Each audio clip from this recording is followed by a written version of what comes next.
What's going on, everyone? This is Jag Central, and I hope you're all doing well.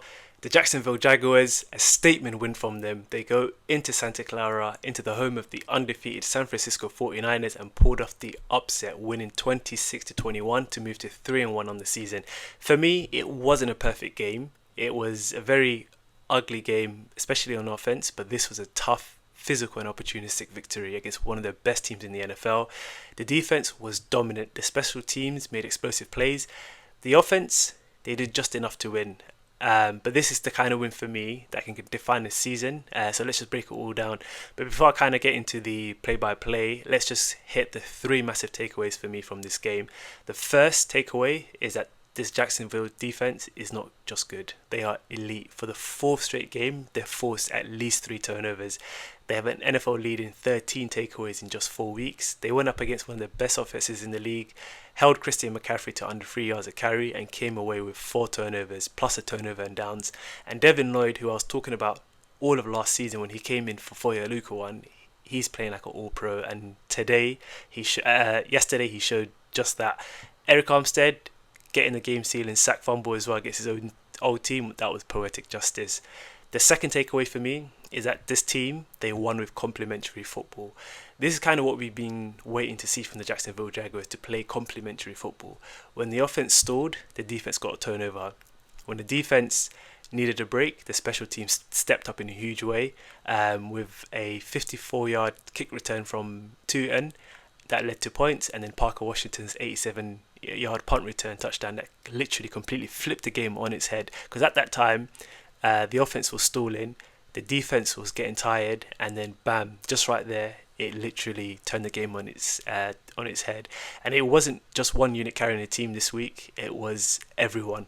And third, the offense was a game manager. And you know what? Against the 49ers team, this is exactly what we needed. Trevor Lawrence played a clean game, no turnovers.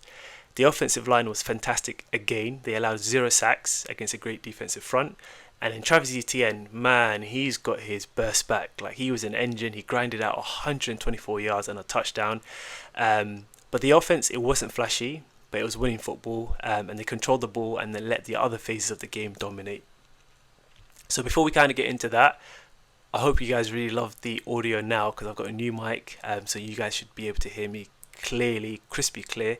And the other thing is, if you haven't subscribed, please subscribe, hit the like. This will definitely help the channel grow further. So let's get into the play-by-play quickly. So the first quarter for the Jags, it's just started really slow. The Niners got a field goal on their opening drive. The defense did really well to hold them out of the end zone. The Jags offense moved the ball a bit, but it stalled out, and then it was kind of a pretty quiet start in the first quarter, and the 49ers were 3-up. But the second quarter is just where the Jags defense completely took over for me. It started with Dennis Gardeck forcing a fumble that Andrew Wingard recovered, and on the very next play, Travis Etienne houses it from 48 yards out, and just like that, the Jags are 7-3 up. And this is what I'm talking about with Travis Etienne. Like, that burst, we looked like he lost that burst last season, and 2 seasons ago that's what he had. But it's great to see that this season, like, even though we saw it in the first game and in the second game as well, that it wasn't a fluke, that it looks like Travis Etienne is actually back. A few plays later, Devin Lloyd snags a tipped pass for an interception. The offense then put together a long 15-play drive, capped it off by a Trevor Lawrence touchdown pass to Hunter Long, making it 14-3. And just like that, that's exactly what I was talking about last week when we lost to the not last week, sorry, 2 weeks ago when we lost to the Bengals, that we need to be turning turnovers into points. Last season we didn't do that as well. We had not a lot of turnovers, but whenever we had turnovers, we just never turned it into points. And then by the second quarter, we had 2 turnovers and we turned it into 14 points. So after a late 49ers field goal towards the end of the second half, so I was thinking, damn, it's 14-6, and then we're getting the ball back going into the second half. So I was thinking that the start of the second half will be quite key. But guess what? Bayshon Tootin just literally rips off a 54-yard kick return, and then that basically puts the Jags in field goal range. And just as the half expired, Cam Little was able to put it up the upright and put us 17-6, winning the turnover battle in the second quarter was really, really huge. The third quarter was a bit of a grind. as soon as we came out, we had to punt straight away, and there was a few other punts as well. And the 49ers in the third quarter, this is when they started to start humming. Like they started to they put together a drive for a touchdown. They made it 17-14, in scoring the 2-point conversion. But once again, this is where Devin Lloyd and the defense stepped up with his second interception of the day. The offense cashed it in for a field goal. So right now we're up, what is it, 17-0 in the turnover battle, or turnover to points battle. Then the defense forced a punt. Parker Washington took it to the house, 87-yard return touchdown, and that literally just blew the roof of the place for the Jacksonville Jaguars.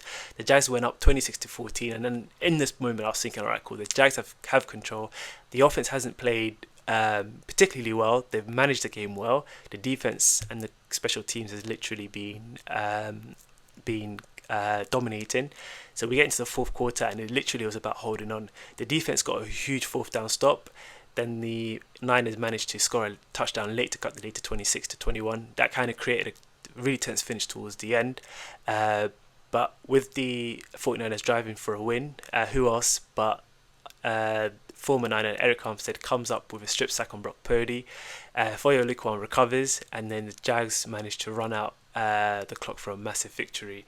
That was a really, really, really good game from the Jags, even though it was kind of ugly in some moments, but it was a really, really good, game. So as this was kind of a great win, I'm kind of left with a few questions. So number one, I'm going to kind of feel like a broken record here. Like situational awareness and penalties, are they ever going to get cleaned up? Like, this is like the fourth game in a row now. Even coming in from last season as well, it was sloppy. There was 12 penalties for 90 yards. We now lead the league in penalties. We had multiple delay of game penalties in crucial short yardage situations. And for me, I'm kind of putting this on Trevor Lawrence, because this has been an issue for the last 2-3 seasons. We got away with it today because the defense and the special teams was so good, but this trend has to absolutely stop. Like, this is what is killing the offense for me. Like, the offense hasn't even touched, I don't think they've touched 50%, 60% of their potential, and it's mainly because of the penalties and the situational awareness. Number two, can this offensive game plan win against everyone? Like, we played a very clean, run heavy game manager style today, and it was a perfect strategy to beat the 49ers. But is it really sustainable? Like, are we going to expect the defense to be getting multiple 3-4 turnovers a game? Are we expecting the special teams to get 54-yard punt returns and also get a touchdown? Like, that is not sustainable. Like, Trevor finished with 174 yards. I know that he had no turnovers. I know that he had no sacks, but it was enough today. But there's going to be games where the receivers are going to need to be stars to win the game with their arms, and we still need to be more consistent, especially with the passing attack, because I feel like it hasn't been pleasing on the eye. And number three, we got some injuries as well that came out of the game. Trayvon Walker, Anton Harrison and Eric Murray, they got banged up in the game, and it's, to be honest, it's kind of what comes with playing the 49ers. Like, the 49ers are a very physical team, so let's see what happens. We kind of have an extra day to rest up, because we got the Kansas City Chiefs on a Monday night. So now the Jags are 3-1 after a huge road win. The Colts lost, so that was a pretty good week for the Jacksonville Jaguars. But we got our biggest, I think, home game of the season, our only TV primetime game of the season as well. The Jags are going to be welcoming Patrick Mahomes and the Kansas City Chiefs to town. They smoked the Baltimore Ravens, and they're going to be looking to do the same against the Jags. But our elite turnover force in defense against the best quarterback in the planet, it's going to be a nice one to see. The Kansas City Chiefs in general don't turn over the ball. Patrick Mahomes is really, really good at making sure he doesn't get strip sacked or he doesn't lose the ball. So it's going to be really, really good to see how our physical run game goes against that solid Kansas City defense. And this is kind of our chance to prove to the entire country that this, not even the country to be honest, but to the world, that the Jacksonville Jaguars, like, team is for real. The back is definitely going to be electric, and it's going to be really nice to see how the Jags fare out. So that's my breakdown of the statement win. What an effort from the defense and the special teams. What was your biggest takeaway from this upset victory? Let me know down in the comments. And as always, if you enjoyed the video, don't forget to hit the like button. Subscribe to Jags Central for breakdowns all season long. And thanks for watching, and I'll see you for the Chiefs game. Duval.